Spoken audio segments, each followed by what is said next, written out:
Mandate कंपन्यांच्या विरोधात नाही आहोत, त्यांच्या पॉलिसीजच्या विरोधात आहोत. कारण त्यांच्या पॉलिसीज अशा आहेत की जसं दूध वाटपाचा कार्यक्रम आहे आणि त्याचं सूत्रसंचालन एका मांजरीकडे दिलं आहे. म्हणजे शेवटी वाटीमध्ये किती दूध इतरांसाठी बाकी राहील हे तुम्ही समजू शकता. आता मॅन्डेट कंपनी काय करते की हे डेव्हलपर पण चेक करत नाही. आज एका लोकेशनला प्रत्येक कंपनीकडे 5-5, 10-10 प्रोजेक्ट्स आहेत आणि कस्टमरला त्या मल्टिपल प्रोजेक्ट्सवरनं कॉल चालू होतात. तर इथे कस्टमरची आम्हाला सिक्युरिटी पाहिजे की त्याचा नंबर सिक्युअर नाही. आज मल्टिपल दिवसभर तो ऑफिसमध्ये त्याच्या कामात बिझी आणि दिवसभर 100 त्याला कॉल येत असतील.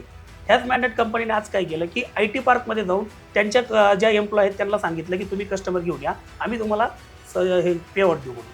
हे कुठल्या रेरामध्ये अप्रुव्हल होतं का? रेरामध्ये मेन्शन आहे का की या गोष्टीला अप्रुव्हल आहे का? हे कसं काय होतं? आज त्या गोष्टी चॅनल पार्टनरला CRM विकून त्यांच्या लीड घ्यायच्या आणि दुसऱ्या चॅनल पार्टनरला दुसऱ्या माध्यमातून त्याच लीड आम्हालाच परत रिटर्न विकल्या जातात दुसऱ्या कंपनीच्या नावाने. ही जी मॅन्डेट कंपनी आहेत हे काम घेताना काय असं दाखवतात की आमच्यासोबत 2000 5000 CP आहेत आणि त्यांचा डाटा दाखवतात ते, ठीक आहे. आणि बिल्डरला डेटा तो फुगून दाखवतात की बाबा आमच्यासोबत एवढे CP काम करत आहेत, 2000 आहेत, 4000 आहेत आणि त्यामुळे ते काम उचलतात. सगळ्या CPने स्टँड घेतला आहे की मॅन्डेट जिथे असेल तिथं काम करणार नाही आहे. जिथं बिल्डर असेल बिल्डरकडं सगळे CP आम्ही काम करू.